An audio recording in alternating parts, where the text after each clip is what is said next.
મિત્રો આપણા આગળના એનાલિસિસ વિડીયો પ્રમાણે આપણે આગળના વિડીયોમાં આ એક ટ્રેડ પ્લાન કર્યો હતો ઇથેરિયમની અંદર. આપણે ત્યાં કીધું હતું કે ત્યારે માર્કેટ ઇથેરિયમનું માર્કેટ EMA ની નીચે ટ્રેડ કરી રહ્યું છે. તો આપણે ત્યાં એક 3 મિનિટમાં સ્વિંગ એક શોધ્યો હતો અને ત્યાં એક ટ્રેડ પ્લાન કર્યો હતો.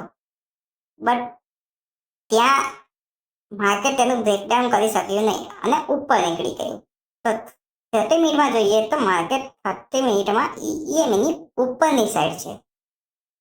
તો આપણે આપણી સ્ટ્રેટેજી પ્રમાણે 3 મિનિટમાં જઈને સ્વિંગ પ્લાન કરીએ, સ્વિંગ શોધીએ અને ટ્રેડ પ્લાન કરીએ. અહીં જોઈ શકો છો કે આ એક પ્લાન સ્વિંગ પ્લાન કરેલો છે અને એની ઉપર એક માર્કેટ નું એક 3 મિનિટની અંદરનું ક્લોઝિંગ આવી રહ્યું છે. તો આ જગ્યાએ આપણે ટ્રેડ પ્લાન કરીએ. મારો ટ્રેડ અહીંયા એક્ટિવ થઈ રહ્યો હશે. આની ઉપર આ તમે લેવલ જોઈ શકો છો. આની ઉપર મારો ટ્રેડ પ્લાન થયો છે. આ મારો SL છે અને આ મારો ટાર્ગેટ છે. તો હા, મેં આ રીતે ટ્રેડ પ્લાન કર્યો છે. તમે આ રીતે ટ્રેડ પ્લાન કરી શકો છો.